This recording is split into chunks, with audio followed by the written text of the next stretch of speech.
one other thing I wanted to talk about was at the very end, there's a big showdown between Lilith and the CEO guy in any case.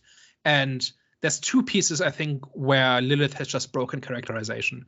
The first one is where she decides to be the champion of Pandora, right? By embracing the Siren and the Firehawk, and she presents herself as, I do this for the people of Pandora, right? And I don't believe that she got there organically, unless I missed something. Because her entire thing is Pandora is everything that's wrong in the universe. I got out of there at age 10 and I've never looked back and that sort of thing. I did not understand or believe why she made that leap to becoming the champion of Pandora. Did it make sense to any of you? I was going to say, I can't help you with that. There was a strong lack of character development amongst sort of all, and they didn't really show, like you said, they didn't show that transition of her hating the planet to then wanting to save country. I was just checking if I maybe missed something. I think it was more so her appreciation of Pandora came at the end, whereas by default she ended up saving Pandora for, what's her name, Tina? Yeah, but she, like I can kind of get having sympathy for Tina, right, and wanting to save her. But she then positions herself, or the movie positions her, as the savior of Pandora. Her entire personality up to that point is to not care about anything and to hate everything related to Pandora. But doesn't she say in the beginning when she comes into Pandora that she says, I hate this place, but it's home? Yeah, that's one line or half a line, and then there's 20 more about how awful Pandora is and how she wants to leave at the first chance.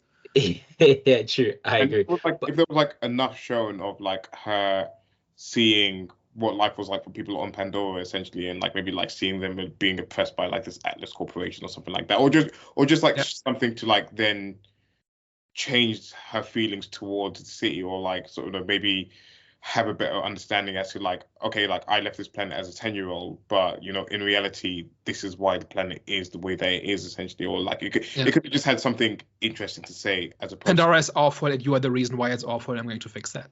Something like that. Something like that, basically. But it just didn't have anything of that. It didn't have like enough of those sort of kind of like beats within the story to warrant where she completely does a 360 on her character. Yeah. I get what you guys are saying, but at the same time, I just think it's just one of them ones where it's like, it's still home. So even though she hates it, it's still home. So, but we don't see her actually making, like, my point is, it would have been very easy to convey that leap. You just, in one or two scenes, you just had to do it. And I'm saying they didn't do it.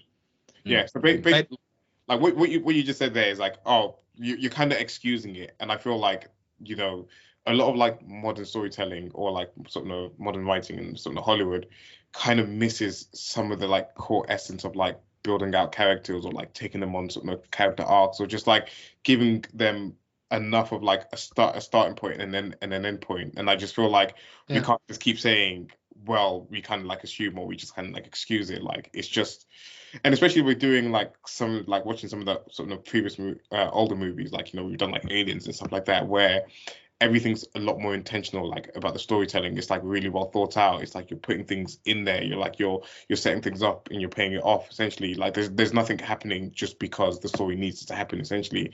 And I feel like we need to get back to a point where there's actually more care being put into the stories, as opposed to just like some formulaic stuff that, you know, some exciting things and then here's the end of the story, basically. So I was actually building towards a different failing of modern storytelling. Okay, go on.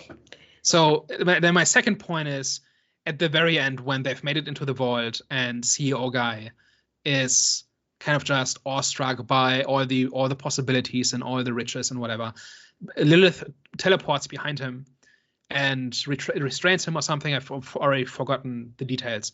But she says something like, I always have something you don't, enough. And then she teleports away, closes the door, and traps him in the vault.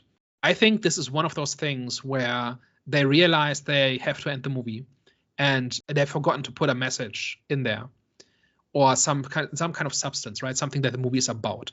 And so they just put in a platitude that people are supposed to nod along with and say, oh yeah, that's deep, that's a good message. But it's not actually in the movie. It's just kind of stapled on top. Caped Crusader last week did a similar thing where it's kind of about not a whole lot for 10 and a half episodes. And then at the very end, it does a few things to make you think that there's been a character arc that has been paid off.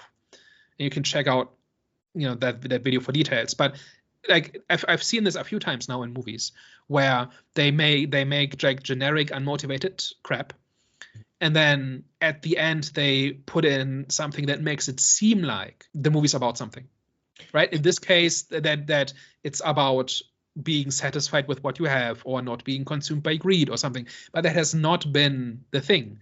She's been motivated by greed the entire time, right? Or maybe desperation, that she needed the money, had no choice. And so she does these things that she doesn't want to do, whatever. But this whole thing about being at peace with her lot in life is not a character moment that she arrives at, and that enables her to win in the end. And that's what it would take for that line to make sense, right? Yeah. I think this is essentially gaslighting.